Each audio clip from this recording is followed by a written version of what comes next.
Hey y'all, today I'm going to show you my go-to recipe for gluten-free cutout sugar cookies. These are so soft and they are just perfect. They hold their shape very well, even with intricate cookie cutter designs. But the best part is that they taste amazing. There's nothing I can't stand more than a beautifully decorated cookie that tastes horrible. So let's get into it and I'll show you how to make them. Okay, I've actually got another video, this recipe that is doubled and makes 8 different cookies from this one dough. So check it out above if you want to see how you can make basically your entire cookie tray from the one dough. But a lot of you wanted a smaller portion of dough just to make the cutout cookies.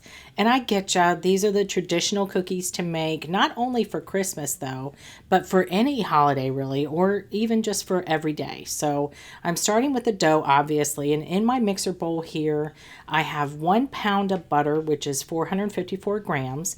This is room temperature, not overly soft, but you definitely don't want to start with cold butter. You don't need a stand mixer for this either. You can use a handheld mixer just the same. In fact, I use a handheld mixer in my other video with the 8 different because it is double the dough. And this KitchenAid is only a 5-quart, I think. So it does not hold all of that dough. So you can use either one. And I'm just going to beat this up for a second before I add in 8 ounces or 226 grams of softened cream cheese. This really needs to be soft or you're going to end up with lumps of the cream cheese throughout your dough and you don't want that. Can you use a dairy-free cream cheese? Absolutely. There are some really good ones out there these days. I actually made my daughter something, I can't remember what, for Thanksgiving and had to use the new, I think it's new, the Philadelphia plant-based cream cheese, and it was just fine. Okay, now I'm going to stream in the sugar. This is 2 cups or 400 grams of granulated sugar.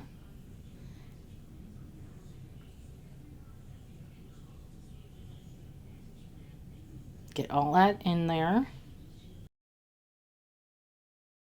And I'll add in about a half a tablespoon, give or take, of my vanilla extract. I'm swishing this around so all those seeds that have settled to the bottom get in there as well. I love seeing little flecks of vanilla bean seeds in my cookies, and it just makes it so much more tasty.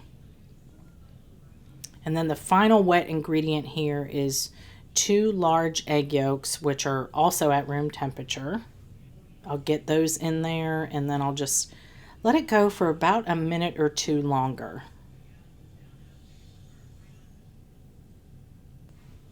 Okay, I'm going to stop it at this point and scrape down the sides of the bowl before I continue further. This isn't my scraper beater, so I want to make sure that everything gets well incorporated.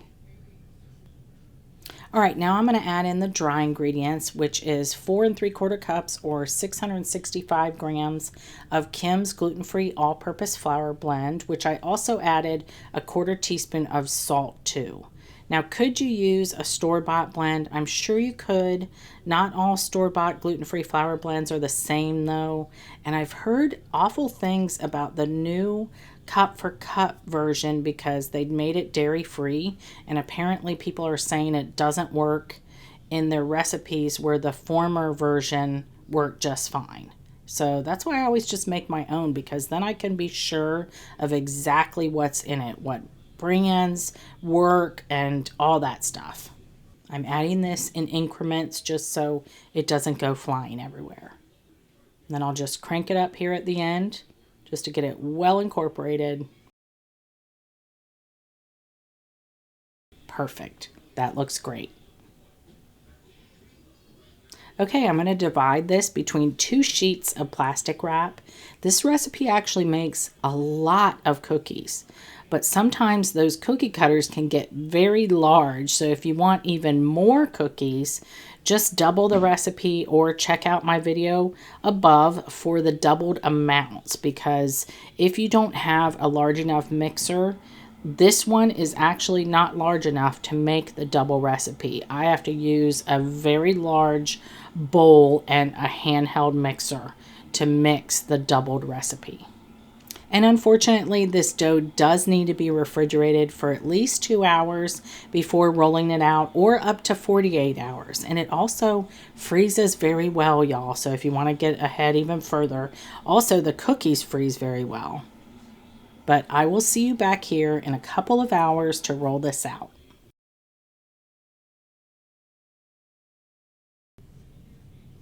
All right, y'all, word to the wise. If you leave it in the fridge longer than 2 hours, say overnight, let it sit for at least 10 to 15 minutes before rolling it out, because it will be quite firm.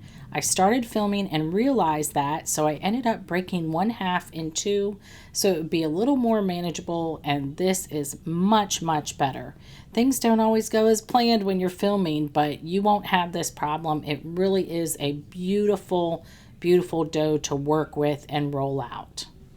And this is looking perfect.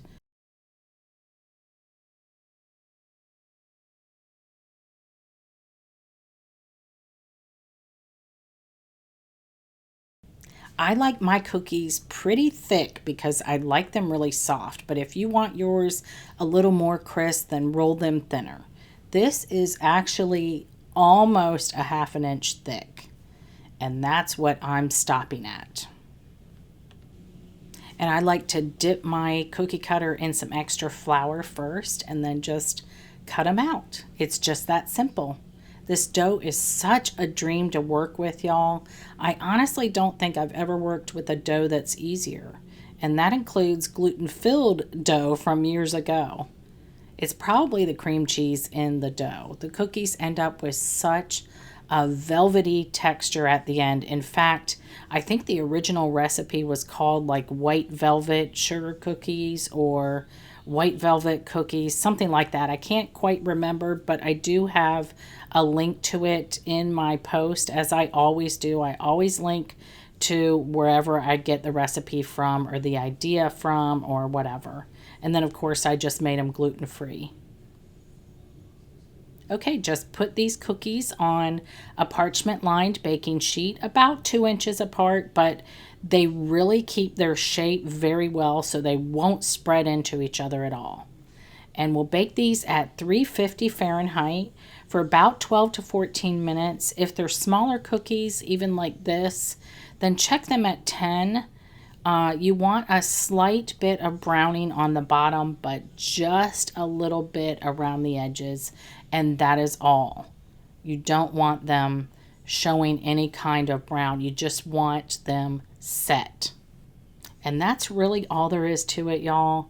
This video just shows you how to make the best gluten-free sugar cookies, gluten-free or not, really. These are better than any gluten-filled cookies I've ever had. They're so tasty that they don't even need frosting, y'all.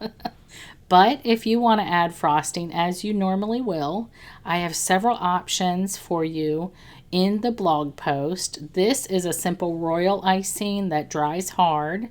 The consistency of this one is spreadable enough that you can make these as simple or as intricate as you want. A few homemade sprinkles left over from my Pop-Tarts video, and they're perfect. Or you can go the elaborate route with cookies like these. Now, I'm not a professional cookie decorator, but you can make some really nice looking cookies with royal icing or buttercream. Check out my video above for other ways to decorate these. Enjoy!